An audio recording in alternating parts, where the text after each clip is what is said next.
When working in the lab, chemical contact with the eyes is a major concern. The eyes can rapidly absorb many chemicals, and most chemicals will have some sort of effect when in contact with the eyes, leading to pain and irritation. And a large number of those, particularly acids and alkalis, can cause painful burns, irreversible damage, and even permanent loss of vision.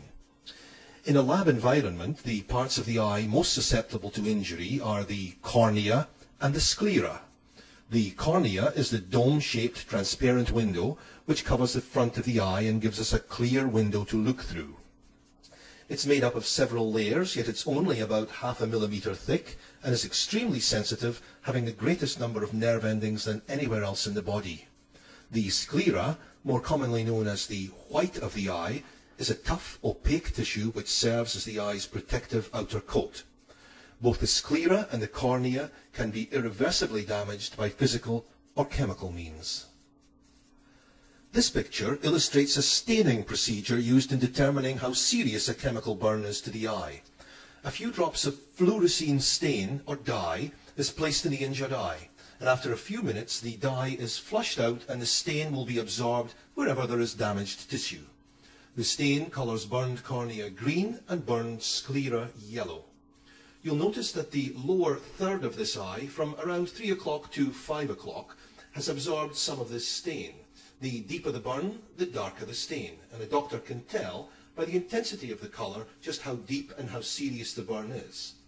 Now, with this in mind, let's look at some of the cases of chemical burns to the eye.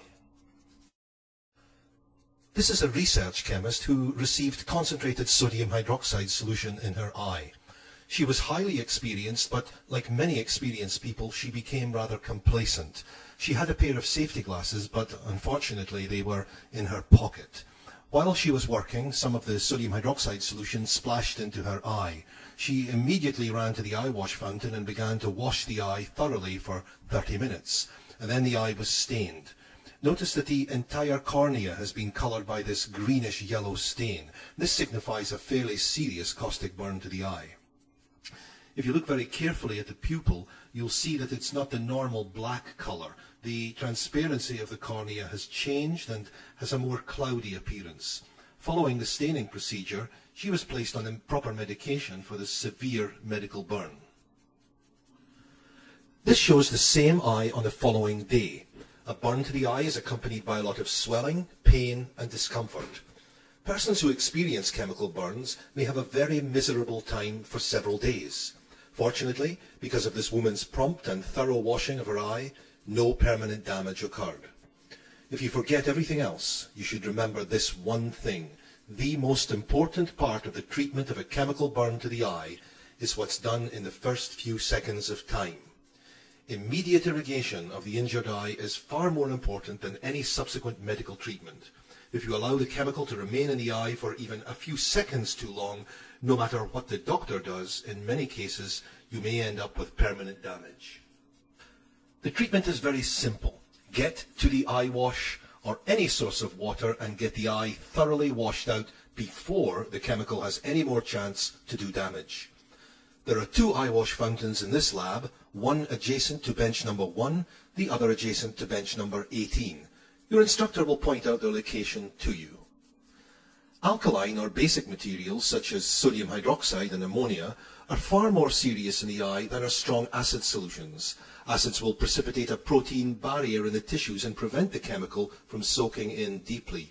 But alkaline materials do not precipitate this protein barrier. They continue to soak down deeply into the tissues, and one has to wash repeatedly to get strongly alkaline chemicals out. So be particularly cautious around strong bases or strong alkalis. This picture also shows how important prompt irrigation is in preventing permanent eye injury. This was a young lab technician who dropped a container of potassium hydroxide solution on the bench surface and some of the liquid splashed into his eye. As the initial irritation was relatively mild, he delayed washing his eye for 5 minutes. When the eye was examined just after washing, this opacity of the cornea was visible in the lower part. In spite of everything that could be done for him, the damage was already there. Today he is carrying around a permanent wedge of scar tissue in the lower part of his eye because he delayed washing. Needless to say, if the man had been wearing protective eyewear, he very likely would not have suffered this injury, resulting in lifelong discomfort and pain.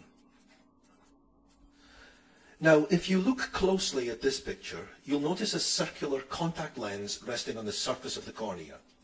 Just before taking this picture, a drop of fluorescein dye was placed in the corner of the eye. The dye has crept up under the contact lens around the border. This is exactly what happens when a wearer of contact lenses gets a chemical in the eye. Leaving the contact lens in during irrigation will result in more serious injury.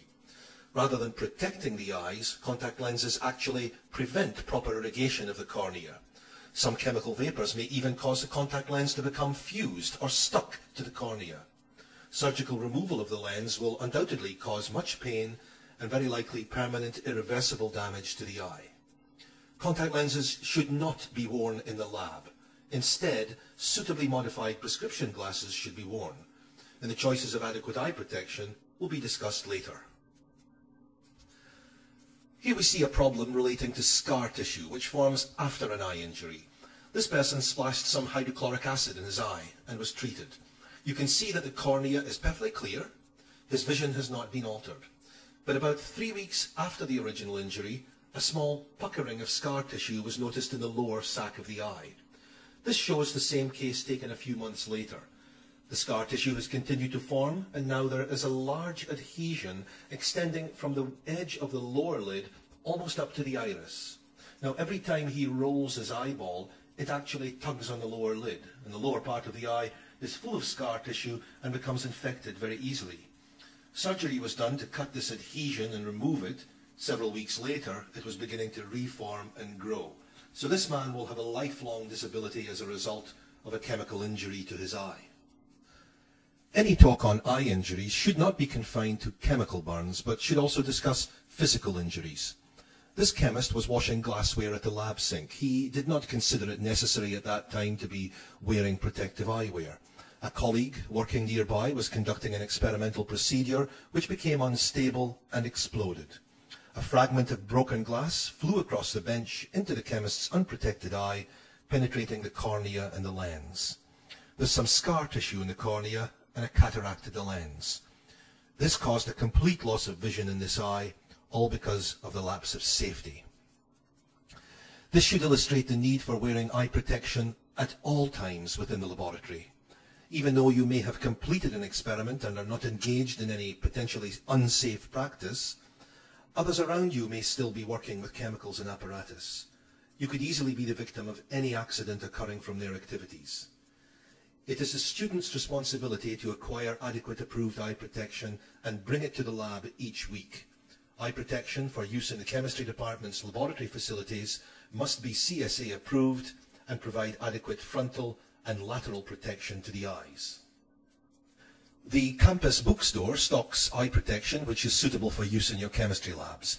The AstroSpec safety glasses will be adequate for most students.